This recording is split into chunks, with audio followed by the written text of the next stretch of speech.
Assalamualaikum warahmatullahi wabarakatuh. Dirtu ilahi wa syafaati Rasulullah sallallahu alaihi wasallam. Al-Fatihah. A'udzu billahi minasyaitonir rajim. Bismillahirrahmanirrahim. Alhamdulillahirabbil alamin arrahmanir rahim maliki yaumiddin. Iyyaka na'budu wa iyyaka nasta'in. Ihdinas siratal mustaqim. Shiratal ladzina an'amta 'alaihim ghairil maghdubi 'alaihim waladdallin.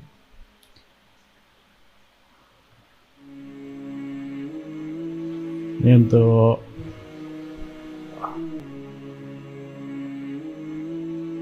Ramadan kali ini kita akan kembali membaca kitab Qurratul Uyun, karena kemarin Ramadan tahun lalu itu banyak beberapa rekaman yang belum bisa didengarkan di channel YouTube Semalung Studio karena ada kesalahan-kesalahan teknis. Jadi beberapa pendengar, santri-santri yang ada di rumah juga yang mendengarkan meminta untuk kembali dari awal. Nanti mungkin kita akan percepat di beberapa bagian kalau mepet-mepet waktunya. Semoga bisa ya.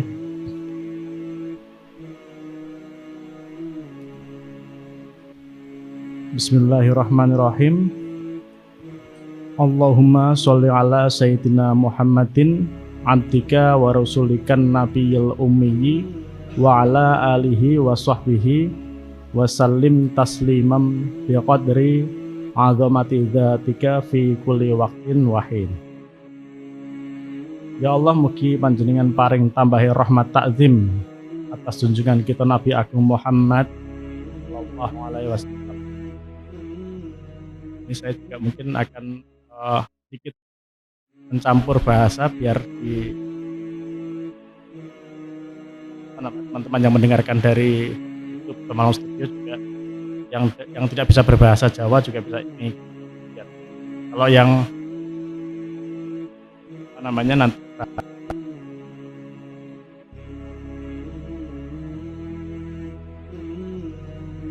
makan bahasa Indonesia itu, semoga engkau menambahkan rahmat ta'zim atas junjungan kita Nabi Agung Muhammad sallallahu alaihi wasallam. Muhammad kang dadi kawulane panjenengan, Muhammad yang menjadi hamba engkau, Muhammad kang dadi rasul panjenengan, Muhammad yang menjadi rasul engkau, Muhammad kang dadi nabi tur kang ummi, Muhammad yang telah ditetapkan sebagai nabi serta ditetapkan sebagai ummi, bahasa Indonesia gitu ya. Ummi itu maknanya, saya menerjemahkannya itu bukan buta huruf ya. Saya ummi itu menerjemahkannya, ummi itu artinya kalau bahasa Indonesia pribumi. Jadi ummi itu artinya ibu. Jadi kalau orang Indonesia ngomong ibu pertiwi itu artinya negara Indonesia. Bahasa ibu itu artinya bahasa daerah, logat daerah kita ya, logat. Bukan bahasa ibunya tapi bahasa daerah. Ibu itu tidak mesti ibu secara fisik, tapi ibu juga bisa dimaknai sebagai berasalan. Maka nabi yang ditetapkan sebagai ummi itu adalah nabi yang berasal dari pribumi. Ini beda sama Nabi Adam. Kalau Nabi Adam itu kan dari surga gitu. Kalau Nabi Muhammad itu nabi yang ummi. Ummi itu artinya dia dari pribumi. Nah, nanti ada juga yang menafsirkan kalau ummi itu buta huruf. Nah, itu juga salah satu karena alasan kenapa kok ditafsirkan buta huruf, supaya untuk menjaga tuduhan bahwa Al-Quran itu dikarang oleh Nabi Muhammad. Makanya ada yang menerjemahkan ummi di dalam pensifatan Nabi Muhammad itu sebagai Nabi yang buta huruf. Nah, ini alasan-alasan tersendiri. Silahkan bisa mengikuti yang mana saja. Tapi kalau saya mengartikan ummi itu pribumi. Jadi Nabi yang berasal dari bumi Arab sendiri, sehingga dia mudah diterima. Jadi kalau saya ngomong dari dengan bahasa pribumi, bahasa Jawa atau bahasa Indonesia, itu lebih mudah untuk diterima oleh masyarakat Jawa atau masyarakat Indonesia. Begitu pula Nabi Muhammad waktu itu. Wa ala alihi lan muga-muga sholawat ta'zim mau. Muga kaaturake dumateng pira-pira keluargane Nabi. Wa sahbihi lan sahabate Kanjeng Nabi wasalim. Ya Allah mugi panjenengan paring keselamatan, tasliman kelawan bener-bener paring keselamatan kepada Nabi, keluarga dan sahabatnya. Oleh paring sholawat lan salam biqadri azamati zatika, kelawan menurut kadar agunge zate panjenengan, fi kulli waktin ing dalam saben-saben wektu, wahin lan mongso. Intinya semoga terhaturkan sholawat dan salam untuk selama-lamanya kepada Nabi, keluarga dan sahabatnya. Ini kalau bahasa Indonesia begitu. Nah ini mungkin sebelum kita lanjut ke selanjutnya, saya mungkin lupa untuk menerangkan bahwa kitab ini itu kitab yang dikarang oleh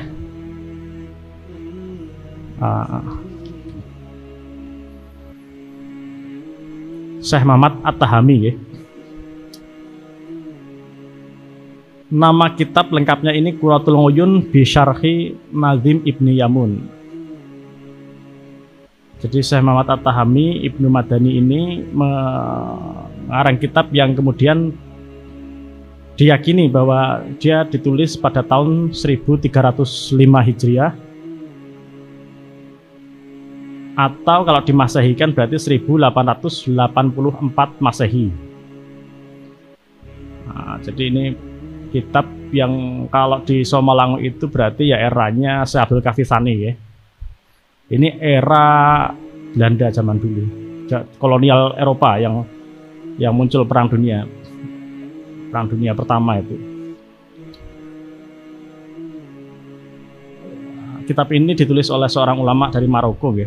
Jadi kitab ini berasal dari Maroko yang waktu itu berarti rajanya Raja Sultan Hasan Al-Awal, atau biasa ditulis Sultan Hasan I.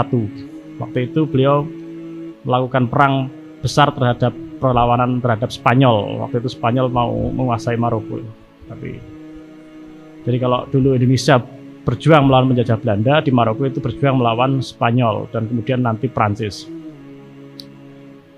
Nah, ini adalah kitab yang mendorong umat Islam waktu itu untuk semangat melakukan pernikahan, karena waktu itu banyak syuhada, banyak orang-orang yang gugur di kalangan umat muslim, sehingga situasi sulit. Jadi kalau situasi sulit biasanya orang itu cenderung untuk tidak mau menikah. Ini terjadi sekarang ini di Jepang, di Korea, macam-macam itu. Orang nggak pada mau menikah karena situasi sulit. Nah maka harus didorong demikian. Nah ini kitab ini sebenarnya juga mendorong itu, juga memberitahu kepada kita bagaimana akhlak atau adab, atau bagaimana sebenarnya syariat pernikahan itu disyariatkan. Kita lanjutkan. Alhamdulillahilladzi sana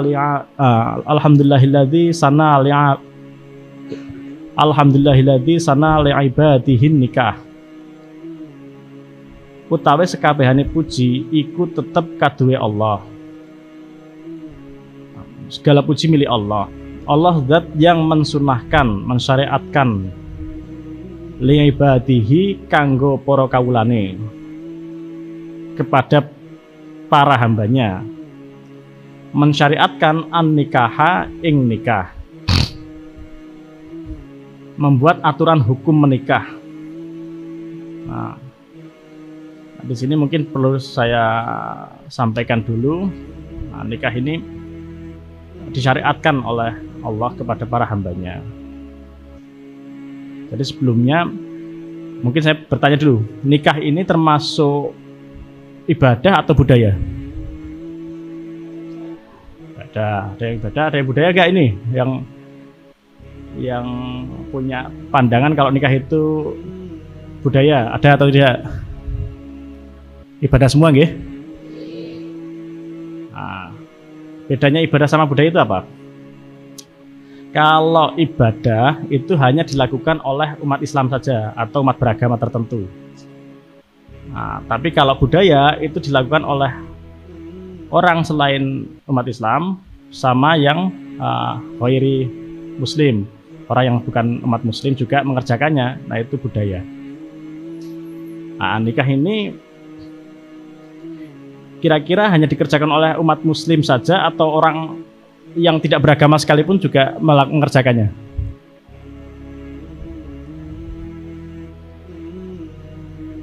Yang tidak muslim mengerjakannya, nggih? Yang tidak beragama juga mungkin mengerjakannya, nggih? Maka kalau begitu menikah ini bisa digolongkan ke dalam budaya sebenarnya, bukan ibadah. Nah, ini kalau jenengan mau lebih jauh mungkin bisa merujuk ke Ihya Ulumuddin bab nikah. Di situ bukan bab nikah, Ihya Ulumuddin memberikan daftar beberapa aktivitas atau kegiatan yang masuk ke dalam ibadah dan kegiatan yang tidak masuk ke dalam ibadah atau masuk ke dalam budaya, termasuk di dalamnya makan dan menikah. Nah, jadi nikah itu tadinya budaya, lalu kemudian sampai kepada syariat agama kita itu dianggap positif dan kemudian diatur oleh Allah sehingga menjadi syariat, disyariatkan oleh Allah, jadi aturannya Gusti Allah. Tapi tadinya nikah ini adalah budaya, makanya dia tidak masuk ke dalam ibadah. Nah, budaya nanti ada hukum-hukum budaya, nanti kita akan masuk ke situ.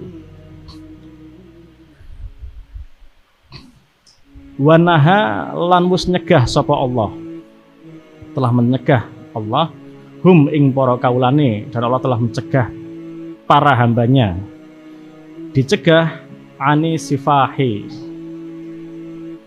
dicegah dari seks bebas atau aktivitas seksual yang tidak terkendali atau kacau. Washolatu utawi tambahi rahmat takdim, washolatu lan utawi tambahi rahmat takdim, wasalamu lan tambahi keselamatan, iku ala sayyidina, muga tetep kaaturake atas junjungan kita, yaiku Muhammadin sallallahu alaihi wasallam. Sayyidil Arabi Muhammad kang dadi pimpinane wong Arab, wal ajami lan Muhammad kang dadi pimpinane wong ajam. Al-qail Muhammad kang wis dawuh. Dawuhe piye? Tanakahu tanasalu fa inni mukatsirun bikum al ummam. Tanakahu padha nikaho sira kabeh. Nek wis padha nikah, tanasalu mongko padha duwe keturunan sira kabeh. Apa perlune padha duwe keturunan? Ngapain perlu berketurunan itu? Fa inni krana setuhune ingsun Muhammad iku mukatsirun, bakal akeh-akehan kelawan nabi kang liya. Sirun akeh-akehan al umam ing umat. Nah, Kanjeng Nabi akeh-akehan umat dengan nabi yang lain itu semua bikumu kelawan mengandalkan sira kabeh.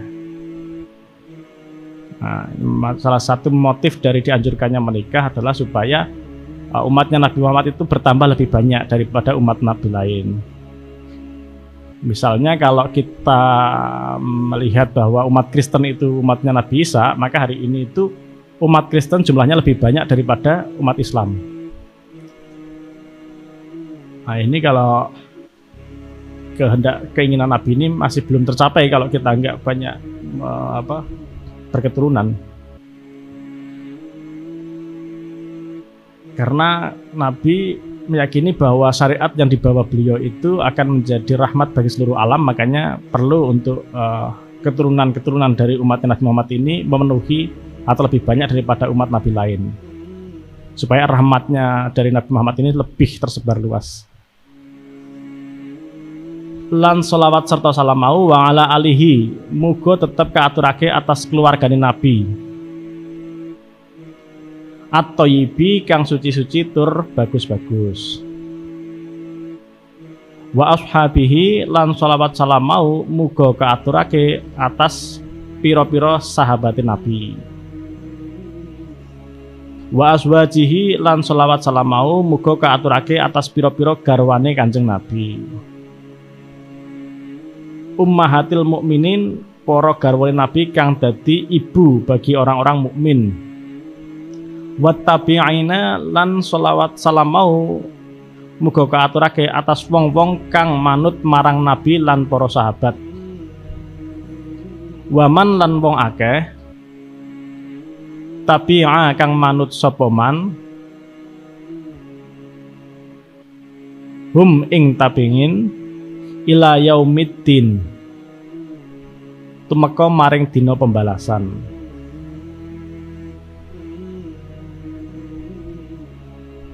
Niki saya mukadimah nggih. Wa ba'du, selanjutnya setelah membaca shalawat dan tahmid, falamma kana nikahu min a'zami asababil i'tisam. Falamma nalika kana ono apa an nikahu nikah ono iku min a'zami asababil i'tisam, setengah saking luwih agung-agunge sebab atau faktor menjaga diri.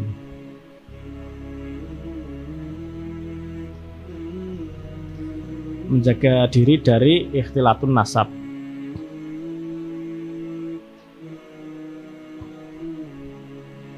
Jadi biar tidak kacau nasabnya, kekacauan nasab. Nah ini makanya nikah ini sendiri sebenarnya ada sebelum adanya Nabi Muhammad ya, sebelum adanya Islam. Nikah dipraktekkan di banyak budaya, di banyak masyarakat jauh sebelum nabi-nabi, dan maksudnya sebelum Nabi Muhammad, Nabi Isa itu pernikahan sudah dipraktekkan oleh manusia. Termasuk misalnya di Mesir itu ada juga pernikahan yang kalau istilahnya itu bahasa Indonesianya itu incest, atau itu bahasa Inggris ya incest, itu pernikahan sedarah. Karena dulu waktu Raja Mesir Tutankhamun itu memerintah Mesir, mereka itu yakinnya bahwa raja-raja Mesir itu adalah keturunan dari dewa-dewa. Nah dewa itu nikahnya harus sama dengan dewa, nggak boleh sama manusia. Nah padahal yang dewa ya cuma keluarganya Raja Mesir saja. Akhirnya menikah sesama keluarga Raja Mesir sendiri, menikah sama adiknya, menikah sama saudara perempuannya. Nah akhirnya yang terjadi banyak temuan-temuan fosil-fosil dari Raja Mesir yang lahir dari hubungan sedarah itu cacat. Jadi ada cacat genetik karena terlalu dekat. Jadi kalau orang terlalu dekat, hubungan persaudaraan genetiknya itu dekat, itu akan melahirkan keturunan yang banyak menimbulkan penyakit. Jadi ada yang rusak di kaki dan sebagainya dalam temuan-temuan fosil Raja Mesir kuno yang lahir dari hubungan sedarah ini. Nah, syariat Islam itu mencoba untuk mengatur itu supaya tidak terjadi hubungan-hubungan yang ikhtilatun nasab, percampuran nasab, supaya regenerasi atau keturunannya itu punya kualitas yang lebih bagus. Wa akbari da'in ila ta'afufi. Nikah itu termasuk pendorong yang paling besar ila ta'afufi, untuk menjaga kehormatan dirinya. Ta'afufi itu ifah ya, kata ifah. Jadi kalau orang sudah nikah itu cenderung untuk menjaga kehormatan dirinya. Sing maune wegah ngumbah-ngumbah, ngasah-ngasah, karena sudah menikah akhirnya lebih rajin ngumbah-ngumbahin. Mas-mas terutama ya. Mbak-mbak apa ya?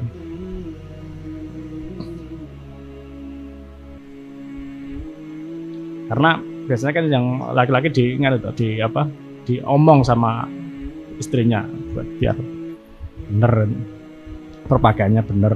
Kalau itu ya sering masak, yang wegah masak, nanti mikir masak, mikir nyambel macam-macam itu. tapi menjadi lebih teratur hidupnya, lebih bagus, lebih banyak hal-hal yang baru yang dikuasai.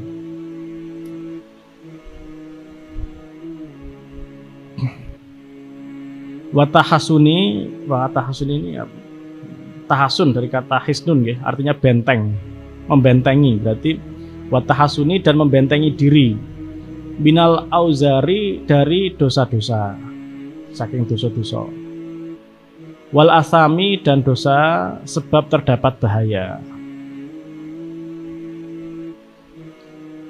Jika nikah itu merupakan satu cara yang sedemikian efektifnya, ja'alallahu ta'ala, maka Allah menjadikan pernikahan itu manan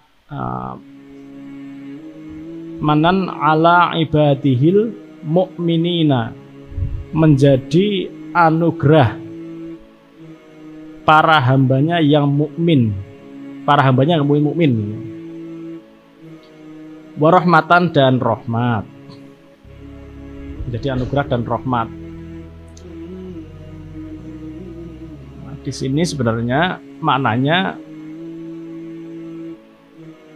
menikah itu anugerah dari Allah yang seringkali itu campur tangan manusia lebih sedikit berperan di dalamnya, lebih banyak berperan rahmatnya Allah, anugerahnya Allah, campur tangannya manusia itu sedikit. Jadi jenengan bisa memilih dengan siapa jatuh cinta, tapi kalau menikah seringkali Anda tidak bisa memilih dengan siapa Anda menikah. Sing mau wis koyo iyo Arab karo iki akhirnya gak jadi. Karena apa? Karena Allah yang menentukan pernikahan itu.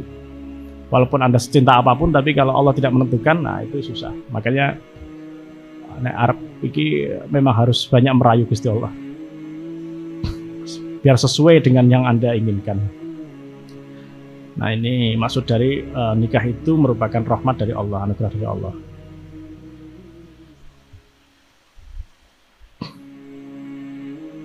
Wahisnan minasyaitoni rojim,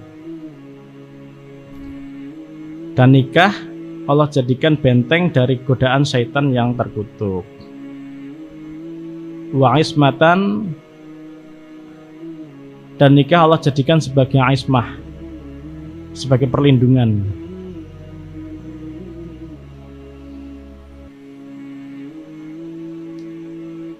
Wa kana min ajli ma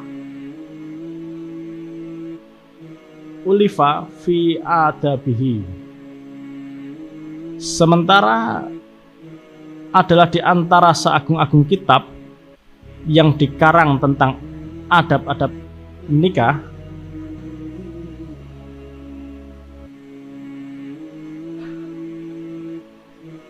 seagung-agung kitab yang dikarang tentang adab-adab nikah, wa sunanihi, dan sunah-sunahnya nikah, wa mahabihi, dan hal-hal yang baik dalam pernikahan. Apa di antara kitab paling agung tentang nikah itu? Mangdumatul Syaikhi Al-Imam, yaitu kitab nazomnya Asyaikh Al-Imam Al-Alim Al-Alamah Al-Humam, yang penuh semangat. Rupane Abi Muhammadin Sayyidi, yang menjadi pimpinan saya, Qasim ibnu Ahmad ibnu Musa ibnu Yamun At-Talidi Al-Ahmasi rahimahullah ta'ala radhiyallahu anhu.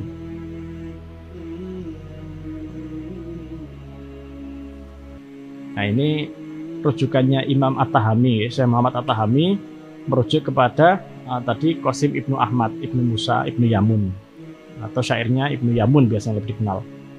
Nah, dari syairnya Ibnu Yamun ini ditafsirkan atau dimaknai oleh Syekh Muhammad At-Tahami jadi kitab Qurratul Uyun ini.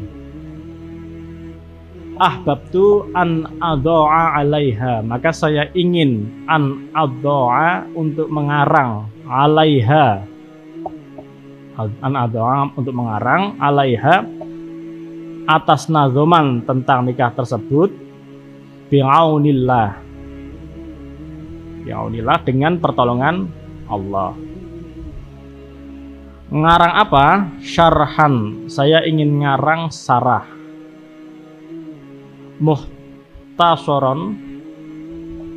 Mukhtasar yang ringkas.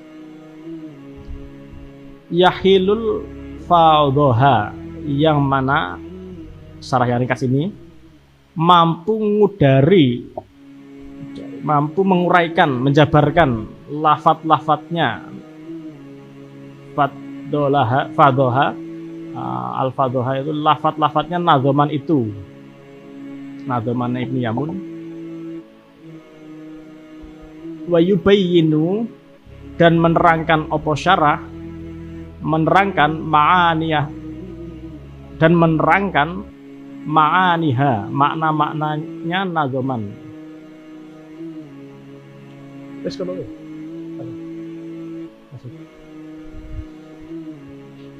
Soalnya harus cepetan, luas suwen lagi. Udah dibetah malah situ turu.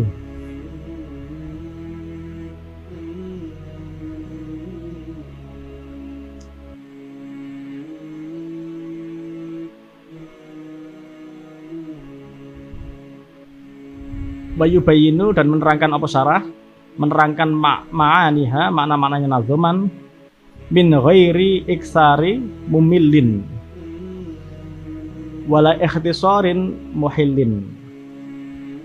Min ghairi iksarin, tanpa berpanjang kata, mumillin, yang membosankan.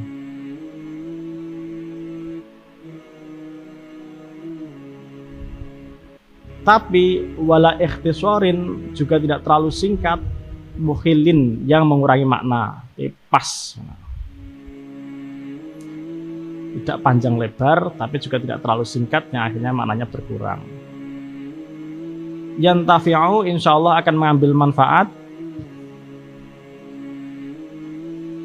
bihi, dengan kitab syarah atas nazoman ini. Siapa yang akan bisa mengambil manfaat dari kitab syarah nazoman ini? Man huwa qasirun misli, orang yang mana dia itu cepat pengetahuannya seperti saya.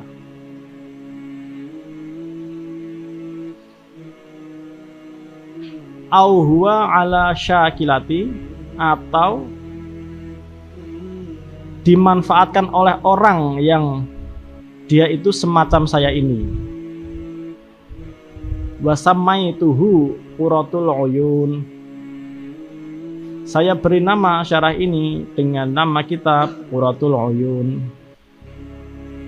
sesuatu yang membahagiakan hati.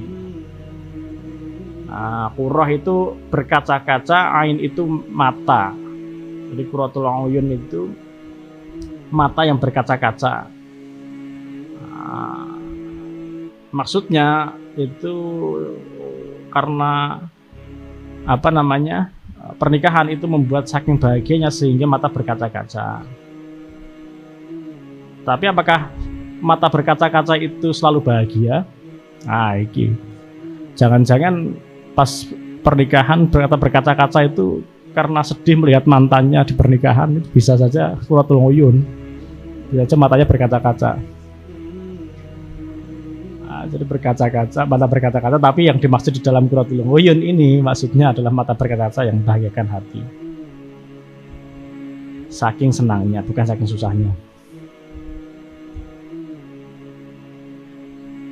Bisyarhi Nazim Ibni Yamun, syarah syairnya siapa? Ibnu Yamun. Wallaha arju ayyaj'alahu min al-a'mal allati la tanqati'u bil maut. Wallaha, hanya kepada Allah aku berharap supaya Allah menjadikan kitab syarah ini termasuk di antara amal perbuatan yang tidak putus bil maut karena mati.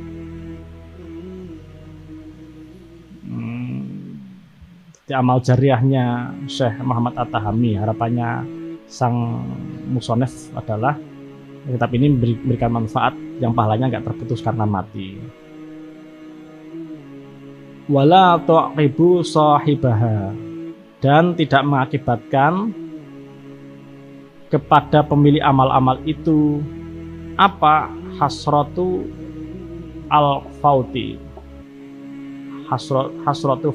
hasratul fauti, kerugian besar karena kehilangan pahala amal itu. Bijahin nabiyil amin, bijahil nabiyil amin, doa dan harapan itu tawasul kelawan lantaran pangkat nabi. Bijahil nabiyil amin, doa dan tawasul kelawan lantaran pangkat nabi al amin yang terpercaya.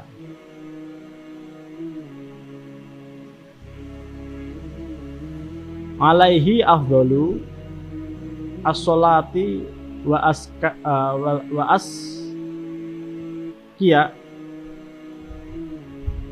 salami, afdalu sholati wa aska salami fi kulli waqtin wahin. Qala Nadim rahimahullah, bismillahirrahmanirrahim. Al-kalamu alal basmalati syahirun muntasyiron jidan. Syahirun muntashirun jidan. Pembicaraan mengenai basmalah syahirun sangatlah terkenal. Syahirun itu sangat terkenal, populer. Nah ini di pembukaannya, di mukadimahnya membicarakan tentang manfaat dari bismillah, keutamaan bismillah. Jadi setiap panu selalu menguraikan bismillah para ulama-ulama zaman dulu. Muntasyirun, dan pembahasan bismillah itu sudah tersebar luas. Jidan, sangat luas. Muntasyirun, pembahasan bismillah ini sudah sangat luas, tersebar luas. Jidan, sangat luas. Fala nutilu bih, maka kita tidak perlu berpanjang lebar bihi tentang syarahnya bismillah. Li'anna li ghalibi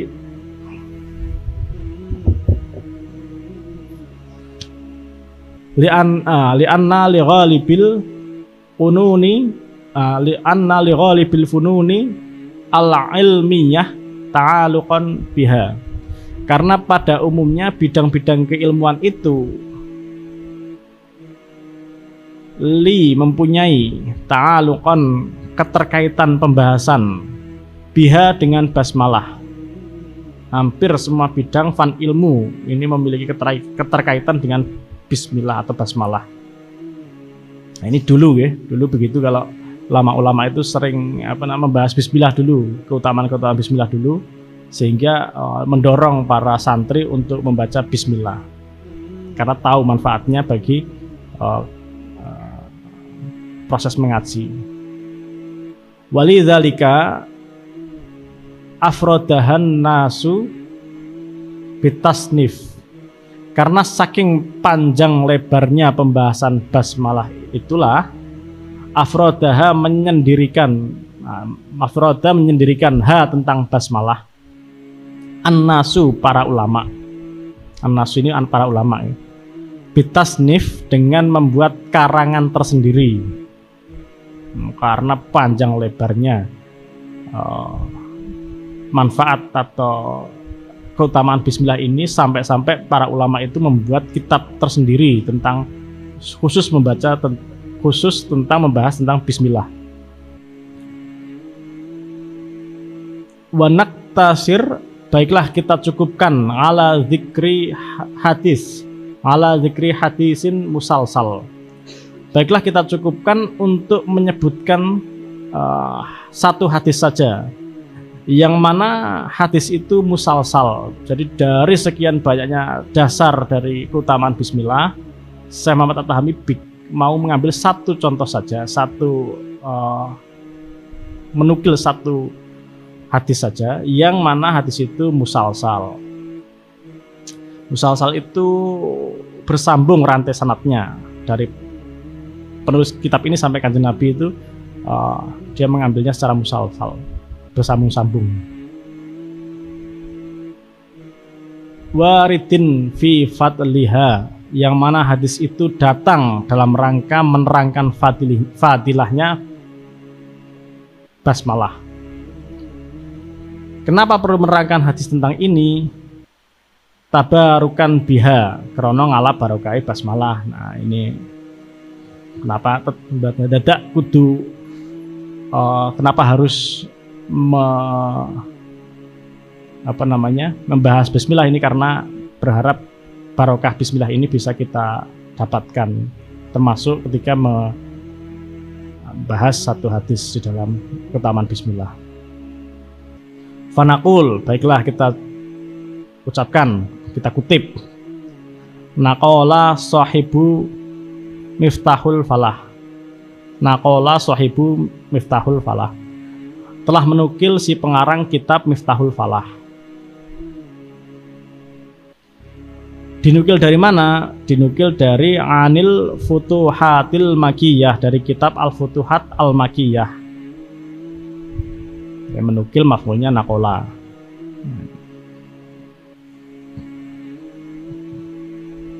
Menukil. Ini juga serapan dari bahasa Arab. Hadisan musalsalan biqauli kullin min ruwatihi billahil azim laqad hadatsani fulan.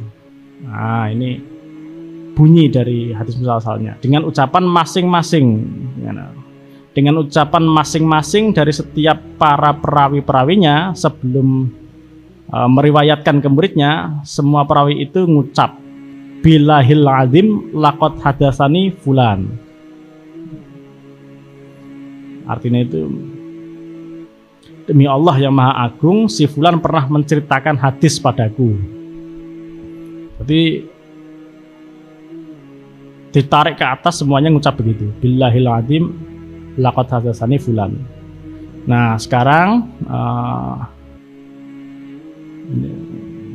hendak diungkapkan juga ke kita sesuai dengan perawi sebelumnya juga, billahil azim laqad hadatsani fulan. Semua membacanya demikian, maka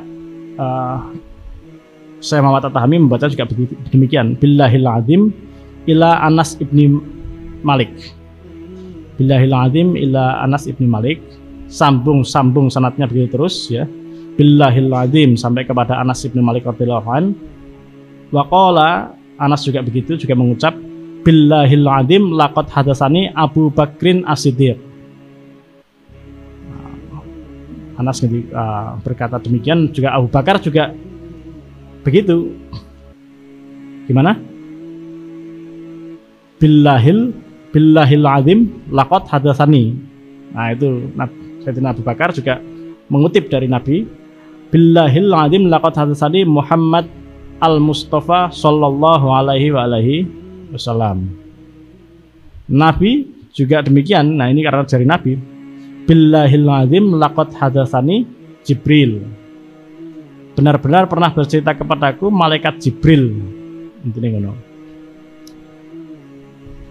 Jibril juga sama, billahil azim laqad hadatsani Israfil bi'izati wajudi wa karomi. Nah yang ini dawuhnya Gusti Allah ya.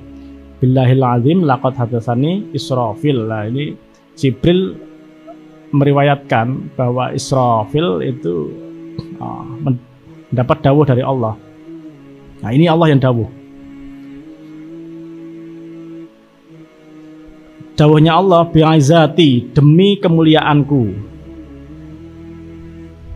wajudi, demi kedermawananku, wa karomi, dan demi sifat pemurahku, man qara'a bismillahirrahmanirrahim, barang siapa membaca bismillahirrahmanirrahim, mutasillatan bi fatihatil kitab, sambung dengan Fatihahnya sekali. Nah, Bismillah sampai Alhamdulillah atau Fatihah. Ini kalau dibaca, nah biasanya kalau di NU itu mari kita buka acara dengan suratul Fatihah. Nah, kalau Muhammadiyah mari kita buka dengan bacaan basmalah. Nah, ini ada bedanya gitu biasanya. Nah, kalau yang NU itu dasarnya ya ini hadis ini. Jadi kalau Bismillah tambah Fatihah, nah ini ganjarannya lebih besar daripada bacaan Bismillah saja.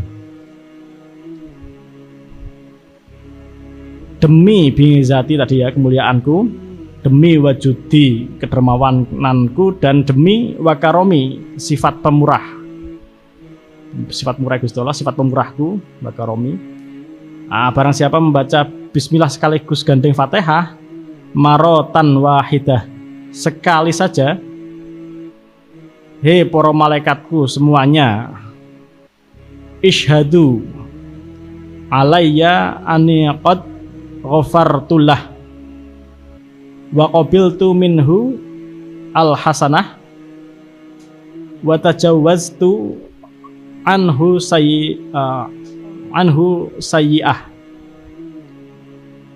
Saksikan wahai para malaikat, alayya, saksikan atas diriku, bahwa aku mengampuni dosa-dosanya, menerima amal-amal kebaikannya, wa tajawwaztu, dan aku melewatkan alias mengampuni gitu, kesalahan-kesalahannya.